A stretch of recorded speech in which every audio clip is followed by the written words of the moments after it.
जय भगवान भोलेनाथ। आप सभी को महाशिवरात्रि की हार्दिक शुभकामनाएं। भगवान शिव की कृपा सदा आप और आपके परिवार पर बनी रहे। महाशिवरात्रि भगवान शिव को समर्पित बहुत बड़ा पर्व है। इसी दिन देवी पार्वती और भगवान शिव का विवाह हुआ था। तो आज आप इस वीडियो में जानेंगे महाशिवरात्रि पर्व पर की जाने वाली पूजा की सरल व आसान विधि। आप शिवरात्रि के दिन किसी भी समय भगवान शिव की पूजा कर सकते हैं, परंतु फिर भी कुछ खास ऐसे मुहूर्त होते हैं जिनका पता शिवरात्रि वाले दिन हर भक्त को होना चाहिए, ताकि वे इन खास मुहूर्तों में खास पूजा कर सके।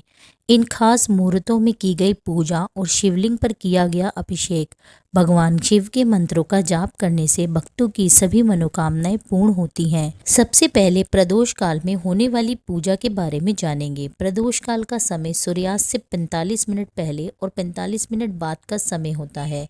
वे केवल शिवरात्रि के ही दिन नहीं, बल्कि भगवान शिव को समर्पित जो भी दिन होते हैं, जैसे आप मासिक शिवरात्रि का दिन हो गया, प्रदोष व्रत का दिन हो गया, उस दिन भगवान शिव की पूजा प्रदोष काल में जरूर करनी चाहिए। इस समय संभव हो तो आप आसपास के शिव मंदिर में जाकर पूजा करें। यदि मंदिर जाना संभव ना हो तो आप ये पूजा प्रदोष काल में घर में भी कर सकते हैं। वहीं शिवरात्रि के दिन रात भर जागरण भी किया जाता है। जो भी भक्त इस दिन रात्रि जागरण करते हैं उन्हें इसका दुगना फल प्राप्त होता है। और शिवरात्रि वाले दिन 4 पहर की पूजा का भी अपना विशेष महत्व है। जो भी भक्त इस 4 पहर में भगवान शिव की पूजा कर लेता है उसे सारा जीवन भगवान शिव की कृपा प्राप्त होती है। आइए जान लेते हैं शिवरात्रि की पूजा में प्रयोग होने वाली सामग्री जो भगवान शिव को अति प्रिय है। सबसे पहले गंगा जल, भांग, धतूरा, बेलपत्र, शमी पत्र, बेर, सफेद पुष्प, मौसमी पुष्प या मौसमी फल भी अर्पित कर सकते हैं और दूध से बनी मिठाई अर्पित कर सकते हैं। शिवरात्रि का उपवास रखने वाले भक्तों को सुबह जल्दी उठकर स्नान आदि से निर्वित होकर स्वच्छ वस्त्र धारण करने चाहिए। इस दिन भक्तों को सफेद रंग, पीले रंग और हरे रंग के वस्त्र धारण करने चाहिए। फिर आप आसन बिछाकर बैठकर उत्तर पूर्व की ओर मुख करके पूजा करें। अब आप घर पर जिस भी स्थान पर पूजा करना चाहते हैं उस स्थान को साफ स्वच्छ कर वहां चौकी बिछाकर उस पर सफ़ेद या हरे रंग का वस्त्र बिछा लें। उस पर भगवान शिव के संपूर्ण परिवार की प्रतिमा स्थापित करें। कुछ पुष्प रखकर उस पर ही भगवान शिव की प्रतिमा या तस्वीर विराजमान करें। इस दिन आपको शिवलिंग का पूजन करना भी आवश्यक होता है। यह पूजा चाहे तो आप प्रदोष काल में कर सकते हैं या फिर सुबह मंदिर में जाकर भगवान के शिवलिंग पर जल अर्पित जरूर करें। इस दिन शिवलिंग का अभिषेक सादे जल, गंगा जल, दूध, दही, घी, शहद या पंचामृत या फिर फलों के रस से भी किया जा सकता है। पंचामृत या ऐसे कोई भी अभिषेक के बाद आपको फिर सादे जल से अभिषेक करना आवश्यक होता है। अभिषेक करने के बाद आप सफ़ेद चंदन का लेप शिवलिंग पर लगाएं, परंतु माता पार्वती को आप रोली या सिंदूर का ही तिलक लगाएं। शिव की पूजा में ध्यान रहे कि आपको जो अक्षत प्रयोग करने हैं वह अखंडित होने चाहिए, अर्थात टूटे अक्षत इस्तेमाल ना करें। फिर धूप दीप जलाएं, हाथ में जल व बेलपत्र रखकर व्रत रखने का आप संकल्प लें। फिर भगवान भोलेनाथ से प्रार्थना करें कि हे भोलेनाथ, आज शिवरात्रि के दिन मैं अपनी सामर्थ्य के अनुसार इस व्रत को रखने जा रही हूँ या जा रहा हूँ। हे भोलेनाथ, मुझ पर दया कर सामर्थ्य प्रदान करें कि इस व्रत को मैं पूरी निष्ठा के साथ पूर्ण कर सकूँ। मेरे द्वारा की गई पूजा और व्रत को आप जरूर स्वीकार कीजिए। इस प्रकार संकल्प लेके जल और बेल पत्र को भगवान के समक्ष समर्पित कर दें। अब आप भगवान शिव के मंत्रों का जाप करें। भगवान शिव की पूजा मौन रहकर कभी नहीं करनी चाहिए। अब आप भगवान शिव के षट्चर्य मंत्र ओम नमः शिवाय मंत्र का जाप करते हुए बेलपत्र, धतूरा, भांग, शमी पत्र, फल, बेर, भांग, पुष्प अर्पित करें। इससे पहले आप पुष्प, फल आदि भगवान गणेश को अर्पित करें, क्योंकि भगवान शिव से पहले सर्वप्रथम भगवान गणेश की पूजा करनी चाहिए। फिर आप नंदी, कार्तिकेय भगवान को भी भोग सामग्री अर्पित करें। भगवान शिव के गले में जो सर्पों की माला पहने हुए हैं उन्हें भी आप चंदन से तिलक करें और फिर शिवलिंग के ऊपर बने सर्प पर भी चंदन से तिलक अवश्य करें। उनके मस्तक पर जो चंद्रमा गंगा जी हैं आप उन्हें भी तिलक करें। फिर भगवान शिव के समक्ष धूप दीप जलाएं। थोड़ी देर भगवान के समक्ष बैठकर उनके मंत्रों का जाप करें।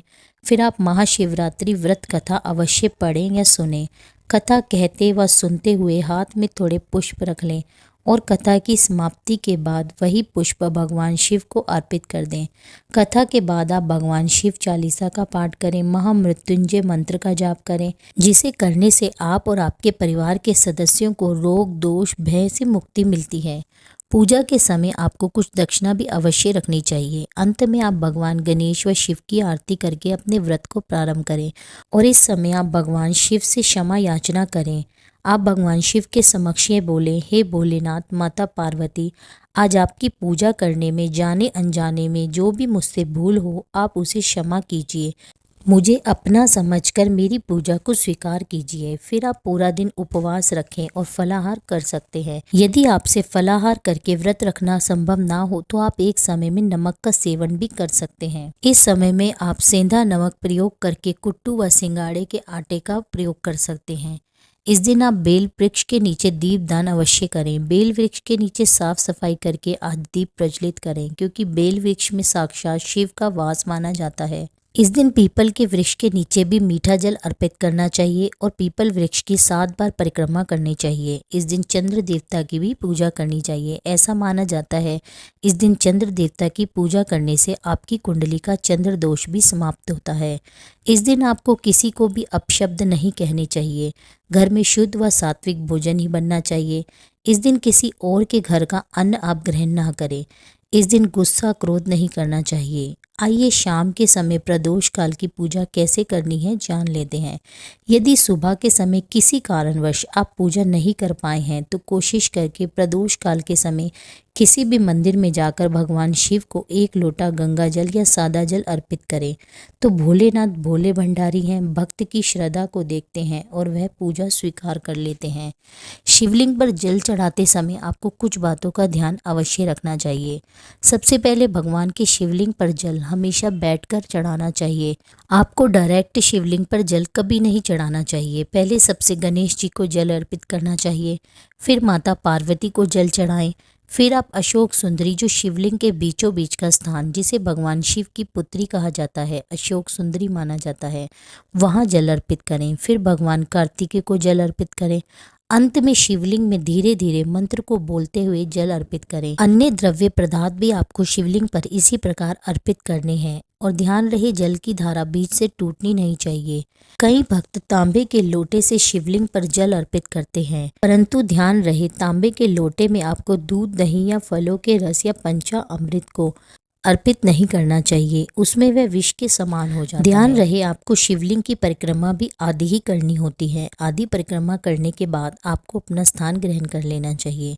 महिलाएं इस दिन, जो भी महिलाएं या कन्याएं व्रत रखती हैं, उन्हें सिर धोकर पूजा नहीं करनी चाहिए। आपको इस बात का ध्यान रखना चाहिए कि आपके बालों में से पानी न टपके, बाल आपके सूखे हुए हों, सिर ढककर पूजा करनी चाहिए। महिलाएं चंदन से शिवलिंग पर त्रिपुंड बना सकती हैं। अगर आपके पास चंदन ना हो तो आप शिवलिंग पर 3 उंगलियां त्रिपुंड की तरह घुमा सकती हैं, जो शिवलिंग के मस्तक पर 3 लाइनों में बना होता है। त्रिपुंड लगाकर आप भगवान शिव को अबीर गुलाल भगवान को अर्पित करें। यह करने से आपकी खास मनोकामना की पूर्ति होती है। भांग, धतूरा, बेलपत्र आदि अर्पित करें। माता पार्वती को सिंदूर लगाएं। आज के दिन माता पार्वती और भगवान शिव का गठबंधन भी किया जाता है, क्योंकि इसी दिन माता पार्वती और भगवान शिव का विवाह हुआ था। तो इस अवसर पर यदि कोई भी समस्या आपके जीवन में है तो उसके निवारण के लिए देवी पार्वती और भगवान शिव का गठबंधन कर सकते हैं।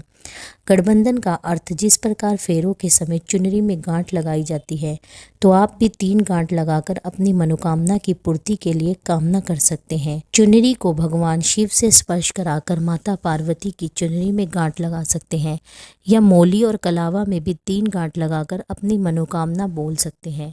उसके बाद उसे वहीं छोड़कर आ जाएं। यदि आप इस उपाय को शिव मंदिर में करते हो तो बहुत बढ़िया बात है। जब आपकी मनोकामना पूर्ण हो जाए तो जो आपने मनोती मांगी है उसे पूर्ण करें। और आटे के दीपक का भी इसमें विशेष महत्व होता है। हमारी मनोकामना का संबंध होता है सीधा आटे के दीपक से।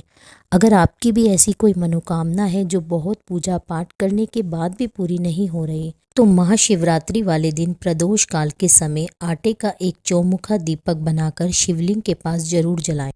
यदि यह दीपक आप घी का जलाएं तो बहुत बढ़िया, नहीं तो आप तिल के तेल का भी दीपक जला सकते हैं। तब मंत्रों का जाप करें, शिव चालीसा का पाठ करें और उसके बाद घर आकर नैवेद्य जो भी भोग आपने भगवान को अर्पित किया है उसे आप प्रसाद के रूप में ग्रहण करें।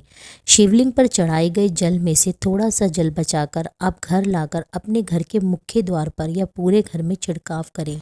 ऐसा करने से घर की नकारात्मक शक्तियां दूर होती हैं। इस जल को सभी सदस्यों को अपनी आंखों पर और अपने कंठ पर जरूर लगाना चाहिए।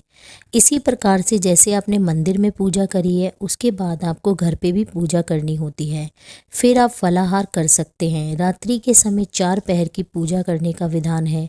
रात्रि के समय जो भी आपकी समर्थ हो उस पहर पूजा करके अगले दिन फिर से भगवान शिव का अभिषेक कर सात्विक भोजन ग्रहण कर अपने व्रत को पूर्ण कर सकते हैं। चारों पहर की पूजा में पहले पहर में दूध से, दूसरे पहर में दही से, तीसरे पहर में घी से और चौथे पहर में शहद से भगवान शिव की आप पूजा कर सकते हैं। इस दिन भी मंदिर में जाकर आप पूजन कर सकते हैं। यदि आपके लिए ऐसा संभव ना हो तो आप घर में स्थित चौकी पर जो आपने प्रतिमा स्थापित करी है वहां पर बैठकर आप रात्रि में पूजन कर सकते हैं।